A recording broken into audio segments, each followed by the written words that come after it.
السلام علیکم ګرانو مینوالو، امید لرم چې روغ جوړ به وئ او د ژوند په مزو کې به وئ. عزتمندو، نوي ویډیو کې درته هرکلی وایم. عزتمندو، ډېره افسوسناکه دردناکه واقعه مخې ته راغلې ده. د مردان سره تعلق لرونکی یو سړی چا نن نشه ورکه او نشې نه بعد بیا قتل کړل. ډېر ظلم او زیاتی ورسره وکړل. نو آیا دا چا وکړل او د ده مور او پلار څه وایي او پولیس څه وایي چې آیا دښمن یې میلاو شو او که نه؟ مکمل معلومات در سره په دې ویډیو کې شریک کوم. زموږ ویډیو در سره پوره وګورئ چې مکمل معلومات ترې حاصل کړئ. ملګرو، ویډیو کتو نه مخکې که تاسو زموږ په چینل نه یو نو زموږ چینل در سره ضرور سبسکرایب کړئ چې زموږ کومه نوې ویډیو راځي چې هغه تاسو ته زر تر زره در رسي. ملګرو، څنګه چې افسوسناکه دردناکه واقعه مخې ته راغلې دی. مردان سره تعلق لرونکی یو ځوان چې هغه ته یې پیله نشه ورکه، د نشې نه بعد بیا ډېر په ظلم او زیاتۍ سره یې قتل کړل.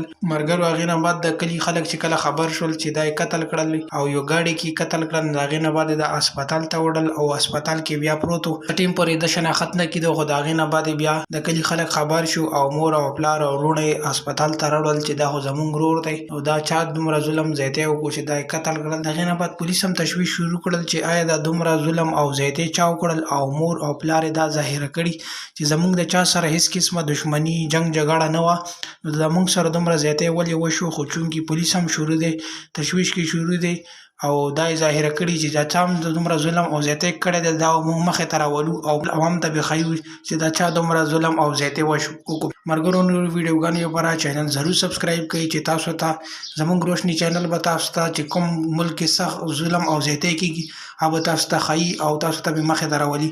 ملګرو، ډېره مننه، شکریه، الله په امان.